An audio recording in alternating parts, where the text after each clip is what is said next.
Hey, salut les tripeux, tripeuses barbecue, super live hier, regarde une belle soirée, pris de la bonne petite bière, donc l'ironie du 13, on présente deux bonnes petites consommations, Joe Filto, l'ironie du 13, un gars dans la première saison de 3 ans qui nous parlait de son rêve d'avoir une brasserie, puis là ben, dans le live il est assis direct devant ses fermenteurs. Aussi Bob le chef qu'on voulait avoir aussi depuis le début, une bonne entrevue, regarde, allez voir le live au complet, il va être disponible un peu plus bas. Mais là, on vous fait un petit résumé des moments forts. Ça a été difficile de pogner les moments forts. On a eu bien du fun. La semaine prochaine, Yann Latouche. C'est qui Yann Latouche? Écoute le show, tu vas voir, bien impliqué dans le monde de l'événementiel à Québec, mais on le reçoit parce que c'est un passionné de barbecue et il cuisine sur le Green Egg. Fait que c'est lui qui nous présente une recette. Et puis on reçoit aussi Simon Daou, justement, qui est le représentant des Green Egg. Il nous parle de cette machine, il nous parle du concours qu'on fait tirer cette année, donc le Minimax de Big Green Egg. Et puis on reçoit, enfin, j'ai parlé hier à VS Barbecue. C'est qui VS Barbecue? C'est un tripeux, vous savez qu'on aime les réseaux sociaux, naturellement. Depuis cet été, on est un petit peu plus actifs sur TikTok. Fait que c'est un gars sur TikTok qui frôle les 10 000 personnes. Fait qu'il donne des petits trucs. On le reçoit vers 9 h quand on va recevoir les deux invités. On chill un petit peu la dernière demi-heure. Fait que VS, j'ai demandé de nous amener un petit cul barbecue. Puis on va parler un peu avec justement des réseaux sociaux. Comment ça se passe. Hey, manquez pas ça, jeudi 20h03.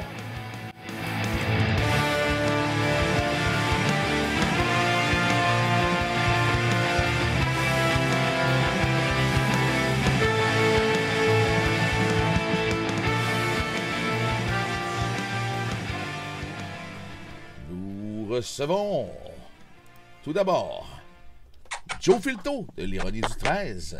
Bonjour Joe. Ainsi que Bob le chef, la et son toutou. Mais mesdames et messieurs, sans plus attendre, voici maintenant Antoine Trudel. Hey, hey, hey!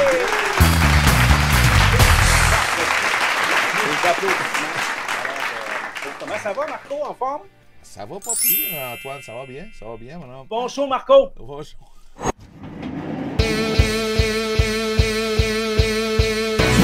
C'est le bonheur pour te bien saucer. Attache ta tuque pour ta l'heure. Viens jaser de nos invités. Écrire de microbrasserie ou un gin de distillerie. STST chez vous pour un trip au barbecue.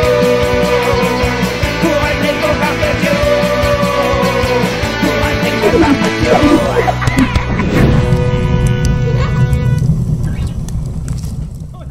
On parle de ce qu'on boit. Je vous demande d'accueillir Joe Filto! Hey, tu vas voir demain, tu vas voir que du feu dans le montage. Tu vas dire, du montage. Si tu aurais à nous résumer ta dernière année avant qu'on parle des deux bières, là, tu nous résumerais ça comment? Ça a été une année à 100 000 $. Mais ouais. c'est arrivé, regarde, écoute, comme on s'est parlé la dernière fois, on attendait les fermenteurs. Écoute, là, sont installés, on brasse dedans, on fermente dedans. Tout est opérationnel, puis regarde, tu as le fruit de ce qu'on fait entre les mains présentement. Donc, cool, IPA. Nouveau style, ça vient de où? C'est quoi? Tu sais, on est habitué les NEPA, les IPA fortes. Fait que tu nous présenterais ça comment, une cold? Ben, écoute, de où ça a parti l'idée d'une cold IPA? C'est mon associé et l'autre brasseur avec moi, Gab, qui est arrivé avec ça. L'hiver passé, je pense que c'est ça qu'il disait. Il disait hey, ça serait cool d'essayer ça.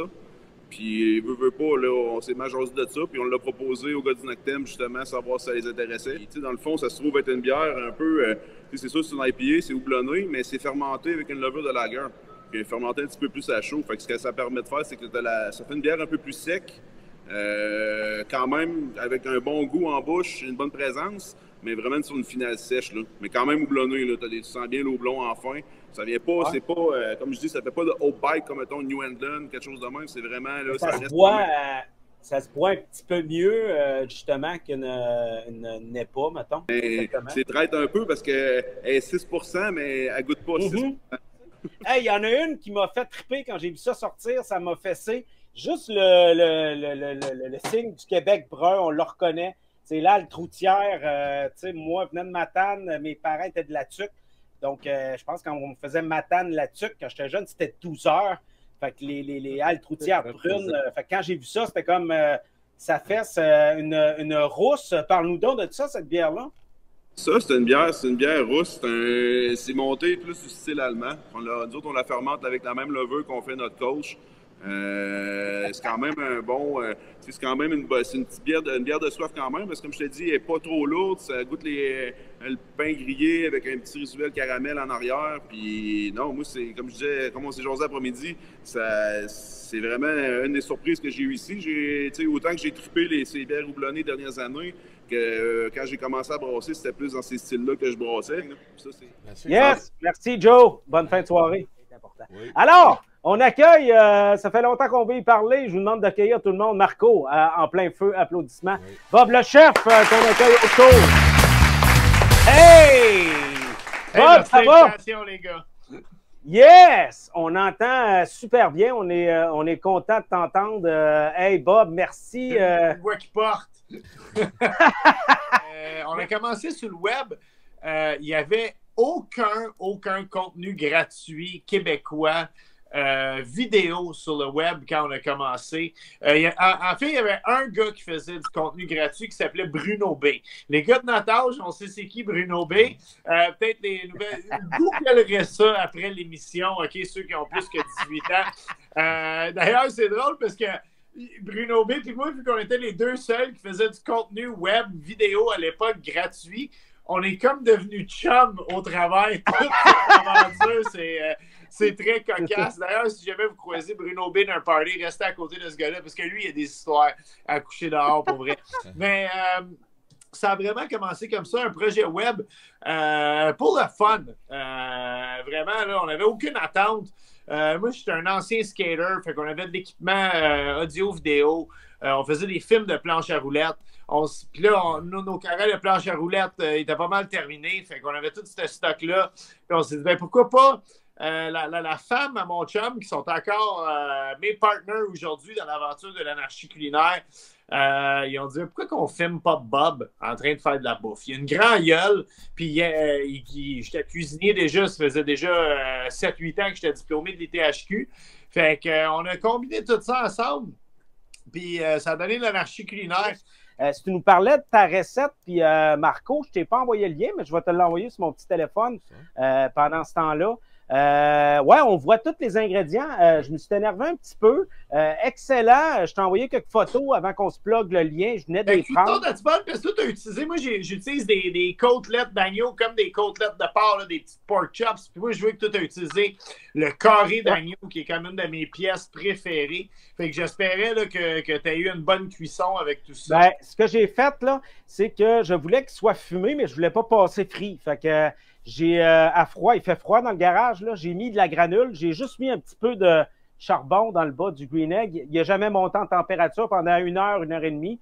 Il a fumé, puis graduellement, j'ai rajouté du charbon et des granules, puis je l'ai monté à 120 intérieur avant de l'emballer. Tu sais, ça a pris quasiment 2-3 heures. Fait que qu'après ça, je l'ai saisi direct sur la braise. J'ai mis ça sur les pâtes avec les légumes. Fait que ça, tu veux quand même ça saignant de l'agneau, là. Tu veux pas que ça soit trop cuit. Puis ben, il était pas mal saignant. C'est une viande quand même fragile à cuire. Tu peux passer de médium saignant à médium bien en un instant. Fait que, écoute, c'est une recette qui vient vraiment de l'émission qui m'a donné un vrai break, je pense. Là, je parle de Fou du barbecue. Moi, je me souviens d'avoir auditionné pour Fou du barbecue. Parce que oui, c'est le même, ça marche. Hein? Quand l'équipe de production, elle invente un show, elle écrit un nouveau show, ben souvent, ils font ce qu'ils appellent des castings. Fait qu'ils appellent ton nom, ils appellent ton agent, puis mon agent, qui est mon meilleur chum, qui était avec moi le premier soir, qu'on a fait notre première capsule web de l'anarchie culinaire, il m'appelle, puis il dit, écoute, lundi prochain, tu t'en vas faire une audition pour un show qui s'appelle Fou du barbecue. Pardon, puis ton co-animateur, c'est Hugo Gérard. Fait que, OK. C'est tout un casting. Puis 1 mois, 2 mois passent, puis un moment donné, il m'appelle, puis hey, on t'a choisi, c'est toi qui vas faire le show Fou du barbecue avec Hugo Gérard. Voilà ton horaire, puis tu commences dans 2 semaines. J'étais comme, oh wow, OK. C'est quand même capoté. Puis c'était. Écoute, c'était différent de tout ce que j'avais fait parce que quand tu es chroniqueur, Ben, écoute, je veux dire, quand tu pointes dans le show à quelqu'un d'autre, c'est eux qui t'accueillent dans le show. Hein? Fait que c'est un peu plus facile. Tandis que quand tu l'animes, ben, il faut que tu fasses tout. Il faut que tu participes au meeting de production. Dans ce show-là aussi, maintenant, dans 3-2-1 Barbecue, je fais juste animer, mais dans Fou du barbecue, je veux dire, il fallait que je cuisine des recettes. C'était compliqué. Ça a l'air câble, mais te mettre en mode animateur et te mettre en mode cuisinier. Si tu nous parlais de ça, ce mélange-là, parce que moi, je l'ai fait chauffer un peu, mais dans tes indications, il n'y avait pas de... On ne fait pas cuire ça. C'est un peu comme crunchy. Là. Je me trompe-tu? Ben écoute, c'est sûr, ça dépend de la coupe. Si tu regardes la photo sur laquelle moi je l'ai faite, c'est vraiment des dés d'à peu près 2 mm de côté. C'est ça qui est le fun. Puis je trouve que tu as vraiment capturé l'essence de l'anarchie culinaire. Tu as pris la base de la recette que je mets sur mon site web, puis tu l'as adaptée à ta façon. Puis c'est ça mon but, moi. C'est de montrer Moi, je te montre comment marcher, puis toi, tu pars en courant. Ouais, il m'avait dit de l'agneau, puis c'est la première fois que je prenais de l'agneau. Fait que je me suis dit, ben, tu sais, si je veux fumer, tu sais, les côtelettes, ça n'aurait pas été long. Fait que c'est pour ça que j'ai pogné le carré, en fait. Moi, j'ai une question pour toi, Brian. Tes courgettes, t'es as-tu fait dégorger avant? Non! C'est quoi qu'il fallait que je fasse? Là, moi, je passe un message à tous les tripeux de barbecue qui écoutent l'émission. On a beaucoup de participants qui viennent à mon show. Tout les a fait dans la braise, fait qu'ils ont eu une cuisson rapide. Mais tout ce qui est courge, tout ce qui est aubergine, des légumes qu'on aime beaucoup griller. Il faut savoir que la courge qu'on voit là en image, une courge comme ça, c'est à peu près 70% de l'eau dans la courge. Fait que c'est bien important quand tu fais tes tranches, tu mets tes tranches sur une plaque, tu les assaisonnes généreusement avec du sel, puis tu attends un bon 20-25 minutes. Après ça, quand tu vas les cuire, soit sur le grill ou dans la braise ou n'importe comment, tu n'auras pas le petit côté pâteux. Tu vas quand même avoir une croustillance dans ta courge. Puis aussi, vu que toute l'eau va être relâchée de la courge, la courge, le goût va être beaucoup plus présent de la courge. Tu n'auras pas une espèce de goût un peu, je ne sais pas comment dire en français, là, dilué. Je pense que ce serait le bon mot. Watered down, comme on dit en anglais. C'est comme... Tu utilisais le bouton en train là, pour ta recette. Ceux qui ne savent pas, hein, c'est mon moment autoplug de l'émission. Ben oui! Le bouton en train. Ma propre compagnie de vin que j'ai parti pendant la pandémie, là, on est rendu à 5 cépages pendant l'hiver et l'automne et 6 cépages pendant l'été avec notre rosé. Donc, Cabernet Sauvignon, Pinot Noir, Sangiovese dans le rouge, Chardonnay, Sauvignon Blanc dans le blanc et un petit rosé pour l'été. Et je peux pas vous dire plus de détails, mais pour les tripeux de barbecue, j'ai quelque chose de très spécial qui s'en vient là, pour la saison printanière. Là. Comme ça, il y a à peu près 1,5 g de sucre. Oh! Que, malade! Non, fait que même mon blanc, les vins blancs, habituellement, qui sont beaucoup plus élevés en taux de sucre, on garde ça là, autour du 2-3%, 2-3 grammes maximum par bouteille. Donc, c'est le fun. Tu peux boire sans te sentir coupable. Hey, vite, je sais que là, j'étire la sauce là, énormément. Tantôt, tu disais que tu faisais souvent la route Matane à La Tuque. Qu'est-ce que tu allais faire à La Tuque? Moi, j'ai habité avec ma blonde. Là, on a habité là pendant 1 an de temps. À La Tuque, mes parents venaient de La Tuque. En fait, toute ma famille vient de La Tuque. Quand, dans le fond, moi, le camping de La Tuque, j'ai été élevé là. Mes premières blondes ont été au camping de La Tuque. Ouais. Puis, mon père, en fait, a déménagé quand ils ont fait un moulin à papier à Matane, où il y a eu une job. C'est un micro-climat à La Tuque. Je ne sais pas si tu as déjà assisté à une... Là, je suis content que tu dises ça, parce que je le disais tout le temps à ma blonde. L'été, c'est l'endroit qui fait le plus chaud au Canada. Puis l'hiver, c'est l'endroit qui fait le plus fret. Il fait pas froid là-dessus, il fait fret, man. Exact. Hey, Bob, merci beaucoup. Regarde d'avoir participé encore une fois. Je te souhaite une bonne fin de soirée. Je t'invite, s'il y a de quoi, regarde, comme je te dis, ton crachoir officiel, n'importe quand, s'il y a de quoi que tu lances. S'il y a de quoi écoute, les gars, je souhaite longue vie à Trip de Bouffe. C'est vraiment le fun de faire ça avec vous autres. Merci beaucoup.